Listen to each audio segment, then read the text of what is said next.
नमस्कार दोस्तों। हम लोगों ने पिछली क्लास में वायुमंडल को पढ़ा था। जी हाँ, तो वायुमंडल का ये दो क्लासेस में वायुमंडल को कंप्लीट कर दिया है। आप उसको देख लीजिए, चीज़ें एकदम क्लियर हो जाएंगी। ठीक है, उसमें हमने क्या किया था, वायुमंडल को निपटाया था। अब हम लोग क्या निपटाएंगे, वायुमंडल में गैसों का प्रभाव निपटाएंगे। कोशिश करेंगे इसमें ख़त्म कर दें। हो सकता है इसके बाद मुझे एक लेक्चर और बनाना पड़े, थोड़ा सा टाइम चाहिए होगा, क्योंकि वायुमंडल अपने आप में एक बहुत बड़ा चैप्टर है। देखो, पढ़ाने के लिए हम उसको कोई भी व्यक्ति उसको 5 मिनट में ख़त्म कर सकता है कि वायुमंडल वायुमंडल पढ़ते हैं, इसमें ख़त्म हो गया। अगर वायुमंडल पढ़ना है, ऐसा पढ़ो कि एक बार में क्लियर हो। आप अगर उस पर तर्क देने बैठो तो आपके तर्क लॉजिकली हों, समझ रहे हो ना। तर्कों में क्षमता होनी चाहिए। ठीक है, तो आइए चलते हैं। हमने क्या कहा, वायुमंडल।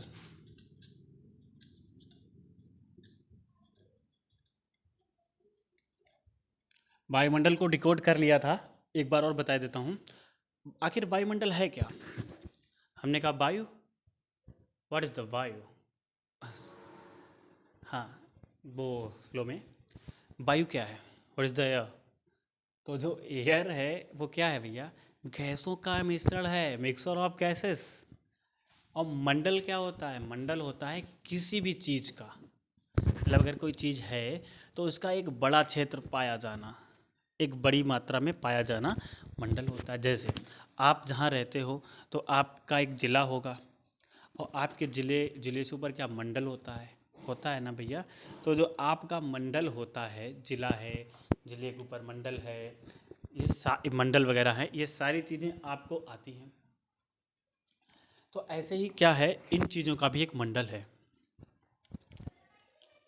जहाँ पे ये भारी मात्रा में पाई जाती हैं।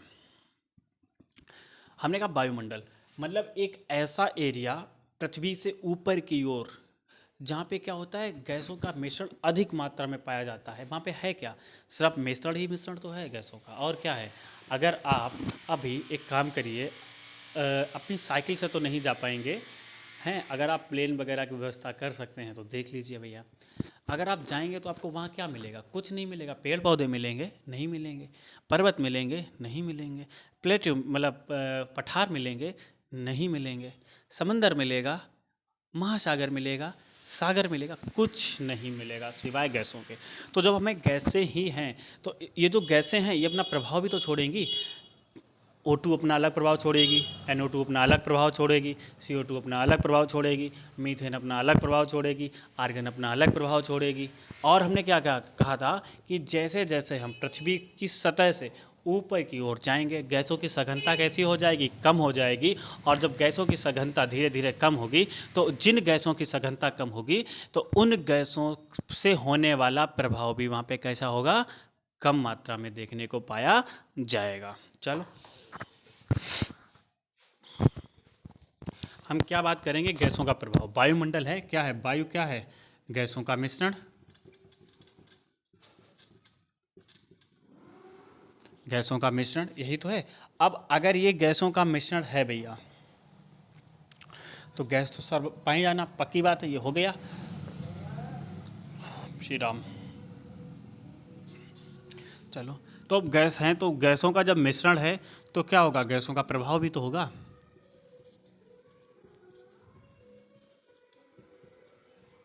गैसों का प्रभाव, हमारे वायुमंडल में कौन कौन सी गैसें हैं, हम जिंदा कैसे रहते हैं, किससे, ऑक्सीजन से, बिल्कुल सही। किससे रहते हैं, ऑक्सीजन से जिंदा रहते हैं। तो ऑक्सीजन जो होती है वो किस तरह की गैस है, ठंडी है या गर्म है।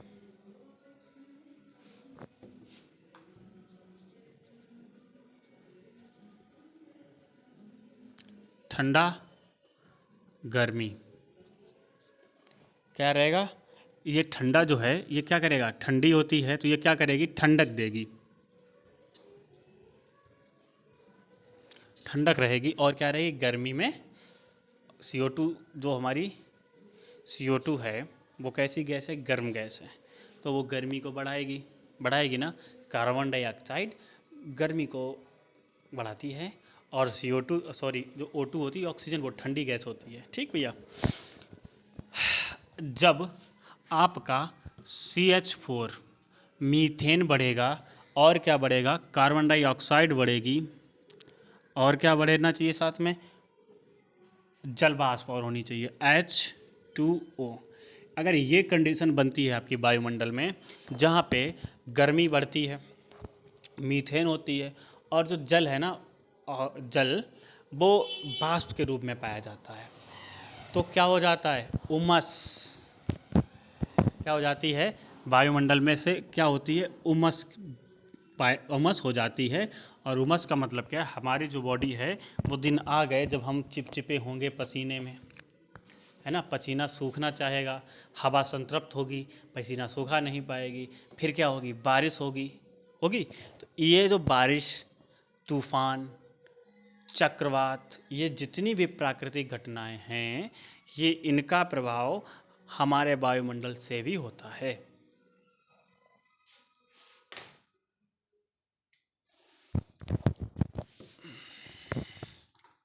अब हम बात करें गैसों के प्रभाव में, सबसे पहले लेते हैं, देखो ये तो मैंने आपको बता दिया, इसमें नाइट्रोजन भी होती है, तो हम क्या लेने वाले हैं, N2 अर्थात नाइट्रोजन की बात करेंगे।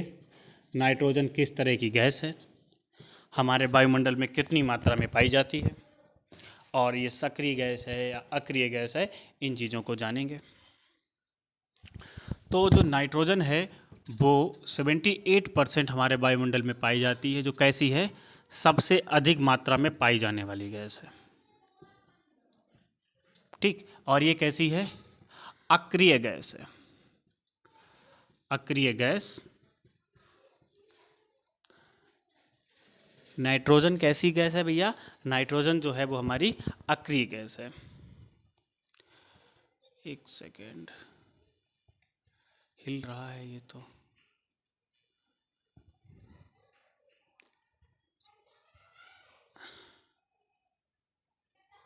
चलो ठीक है। नाइट्रोजन कैसी है भैया, नाइट्रोजन जो हमारी है, ये जो सामने आप नाइट्रोजन देख रहे हो, ये कैसी गैस है, अक्रिय गैस है। ठीक है, सही आ रहा है। अच्छा हाँ, ये महत्वपूर्ण क्यों है, क्या हमारी शरीर को नाइट्रोजन चाहिए होती है, हाँ है ना, नाइट्रोजन चाहिए होती है ना। आपने देखा होगा, मैं, अच्छा पहले ये बताओ महत्वपूर्ण है तो क्यों है, क्या हम लोग नाइट्रोजन का सेवन करते हैं, प्लांट्स को नाइट्रोजन चाहिए, कैसे चाहिए, देखो जो लोग यहाँ पे खेती वाले काम से जुड़े होंगे उन्हें पता होगा, यूरिया होती है खाद, यूरिया, उसमें क्या लिखा आता है, नाइट्रोजन युक्त। तो नाइट्रोजन तो पड़ी होती ना जो खेतों में जाती है, भाई नाइट्रोजन जो यूरिया है उसकी ज़रूरत किसे है, प्लांट्स को है, फसल को है। चलो कैसे है देखते हैं, महत्वपूर्ण क्यों है, क्योंकि ये क्या करती है, अमीनो एसिड को प्रोटीन में, अमीनो एसिड जो होता है प्रोटीन किस में पाया जाता है, दाल मिक्स होता है, होता है, बिल्कुल सही बात, होता है भैया। अमीनो एसिड को क्या करती है, प्रोटीन में बदल देती है, कौन, नाइट्रोजन गैस। और ये क्या होती है, पृथ्वी के सतह पर पाई जाती है, पाई जाती है, बिल्कुल पाई जाती होगी भैया। कैसे, नहीं पता, कोई बात नहीं। ये क्या करती है, पृथ्वी की सतह पे नाइट्रोजन गैस क्या करती है, नाइट्रोजन फिक्सेशन प्रक्रिया करती है मिट्टी के साथ, और क्या करती है, प्लांट्स की जड़ों तक पहुंचती है, पहुंच गई। अभी जब ये प्लांट में पहुंच जाएगी, कैसे देखो, महत्वपूर्ण क्यों है, नाइट्रोजन की बात आई तो ये महत्वपूर्ण क्यों है, अगर ये महत्वपूर्ण है तो क्यों, क्योंकि ये अमीनो एसिड को किस में बदलती है, अमीनो एसिड से ये प्रोटीन को प्रोटीन में बदल देती है, अमीनो एसिड को। अब जब इसने अमीनो एसिड को प्रोटीन में बदल दिया, ठीक, जैसे दाल वगैरह जो होती है उनमें, दाल में क्या हो जाती है, प्रोटीन जो होती है दाल में मिक्स हो जाती है, ठीक है, जब ये दाल में प्रोटीन मिक्स, पता है दालों में प्रोटीन पाई जाती है, यही रीज़न है। अब क्या करती है, और ये पृथ्वी की सतह,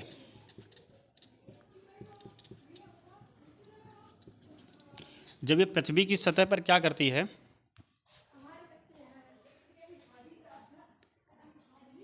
नाइट्रोजन फिक्सेशन प्रक्रिया,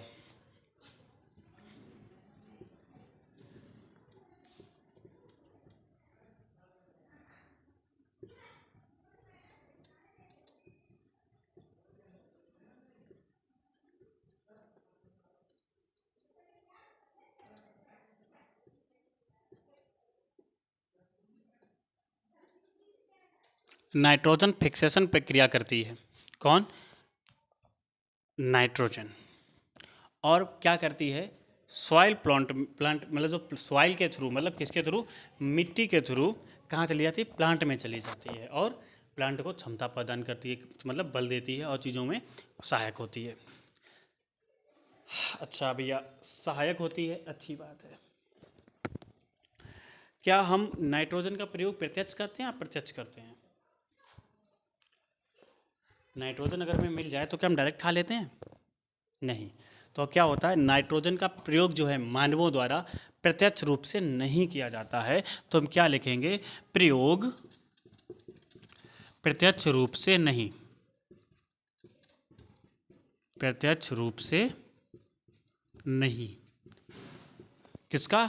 नाइट्रोजन जो हमारे वायुमंडल में पाई जाती है, इसका प्रयोग जो है प्रत्यक्ष रूप से नहीं कर पाते हैं।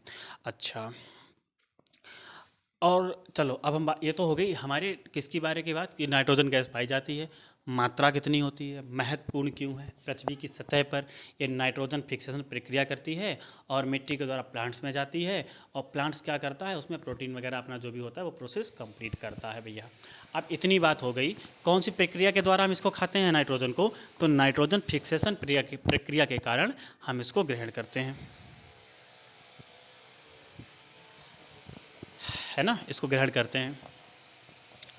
जब हमने इसको ग्रहण कर लिया, ठीक, अब हम जानते हैं नाइट्रोजन के बारे में और कुछ चीज़ें कि नाइट्रोजन की खोज किसने की और कब की। ये जो नाइट्रोजन है, इसकी खोज 1772 में रदरफोर्ड ने की थी। किसने की थी? रदरफोर्ड नामक व्यक्ति थे जिन्होंने इसकी क्या की थी? खोज की थी। ठीक है,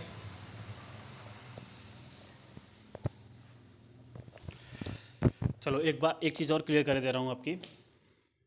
मैंने खेतों में यूरिया वाली बात कही थी। हमने कहा था जो लोग ग्रामीण क्षेत्र से होंगे और जो लोग खेत वगैरह करते हैं उनको पता होगा कि खेतों में नाइट्रोजन किस रूप से जाता है। देखो, हम जब भी खेत में यूरिया डालते हैं तो यूरिया में क्या होता है भैया? नाइट्रोजन पाया जाता है, साफ लिखा होता है नाइट्रोजन युक्त है, ये नाइट्रोजन है ना। और क्या होता है, तो नाइट्रोजन जो है वो अपना प्रोसेस करता है, अपनी फसल को दे देता है। लेकिन एक चीज़ और है, अगर हम क्या करते हैं, खेती अधिक करते हैं तो जब हम नाइट्रोजन का प्रयोग या यूरिया का प्रयोग खेती में अधिक करने लगते हैं तो धीरे धीरे क्या होता है भैया, नाइट्रोजन की मात्रा जो मिट्टी में होती है वो कैसे होने लगती है? कम होने लगती है, और कम होती जाती है, कम होती जाती है। फिर क्या होता है, जब ये कम हो जाती है तो उसी मात्रा को बढ़ाने के लिए क्वेश्चन यहाँ पे ये होगा कि खेतों में यूरिया का प्रयोग क्यों होता है? क्यों होता है ना? तो खेतों में जो यूरिया का प्रयोग होता है भैया, वो इसलिए होता है क्योंकि जब हम खेती करते हैं, खेती पे खेती, फसल पे फसल करते रहते हैं, तो उसमें जो ज़मीन की सतह पे जो नाइट्रोजन पाई जाती है, जो प्रक्रिया होती है फिक्सेशन वाली, वो क्या होती है? कम हो जाती है। जब वो कम हो गई तो वहाँ पे नाइट्रोजन की प्रक्रिया कहाँ से होगी? तो उसी नाइट्रोजन की कमी को पूरा करने के लिए हम लोग क्या डालते हैं भैया? यूरिया डालते हैं, जिसमें क्या होती है? नाइट्रोजन समाहित होती है। चलो, और क्या है, यूरिया को हम किसके रूप में यूज करते हैं? उर्वरक के रूप में यूज करते हैं। ठीक है, ये खैर नहीं पूछा जाएगा, लेकिन ये ज़रूर है कि नाइट्रोजन का जो हम लोग प्रयोग करते हैं वो प्रत्यक्ष रूप से करते हैं या अप्रत्यक्ष रूप से करते हैं। तो हम जो नाइट्रोजन का प्रयोग है प्रत्यक्ष रूप से नहीं कर सकते हैं, तो सीधी सी बात है अप्रत्यक्ष रूप में करेंगे। ठीक, नाइट्रोजन की खोज किसने करी? तो रदरफोर्ड ने 1772 में, 1772 में इन्होंने इसकी खोज की। किसकी? नाइट्रोजन की खोज करने वाले कौन है? रदरफोर्ड हैं। क्लियर हो गया? क्लियर हो गया। अब नाइट्रोजन की मात्रा 78% हमारे वायुमंडल में पाई जाती है। बच्चे को पता, ये कभी भी नहीं पूछा जाएगा, ये आपकी जानकारी के लिए ठीक ठाक है। अगर कभी पूछ दिया जाए छोटे मोटे में तो भैया कह नहीं सकते, क्योंकि इतने छोटे क्वेश्चंस को अब मेरे हिसाब से तो नहीं रख सकते ये लोग। और फिर भैया परीक्षा जिसे कहते हैं एग्ज़ाम, परीक्षा का मतलब ये होती है पराई इच्छा, क्या पूछ दे पता नहीं। चलो भैया, ठीक है, तो ये हमारा क्या था, वायुमंडल में नाइट्रोजन वाला जो मामला था वो आज यहाँ पे कंप्लीट होता है। मैंने सोचा था कि इन चीज़ों को आगे ज़्यादा ज़्यादा ले चलूँगा, बिल्कुल ले चलूँगा। जो मैंने कहा है वायुमंडल में थोड़ा सा टाइम दीजिए, ये सोच रहे थे कि एक लंबी क्लास बना के इसको कंप्लीट करेंगे, लेकिन ऐसा नहीं है। धीरे धीरे इनको समझिए। अभी जो हमने ऑक्सीजन लिखा है, CO2 लिखा है, ठीक है, मीथेन CH4 लिखा है, इन सभी चीज़ों को किस किस रूप में क्या क्या प्रभाव पड़ता है, ये सभी लोग हम लोग जानेंगे। ठीक है, तो यही सब कुछ जानने के लिए जुड़े रहिए हमसे। धन्यवाद। और चैनल को थोड़ा अपना प्यार दीजिए, लाइक कर दीजिए, सब्सक्राइब कर दीजिए और शेयर भी कर दीजिए। हो सके तो कमेंट भी कर दीजिए, क्या जाएगा आपको, है ना। चलो ठीक है, मिलते हैं अब की बार हम लोग वायुमंडल में ऑक्सीजन के साथ, कि ऑक्सीजन क्या होती है, क्या क्या प्रोसेस होता है ना। वेरी गुड, मिलते हैं। कैसे कैसे ऑक्सीजन ऊपर कम होती है, ये सारी चीज़ें जानेंगे। तो ठीक है, इसी के साथ विदा चाहते हैं, मिलते हैं अब की बार। जय श्री राम।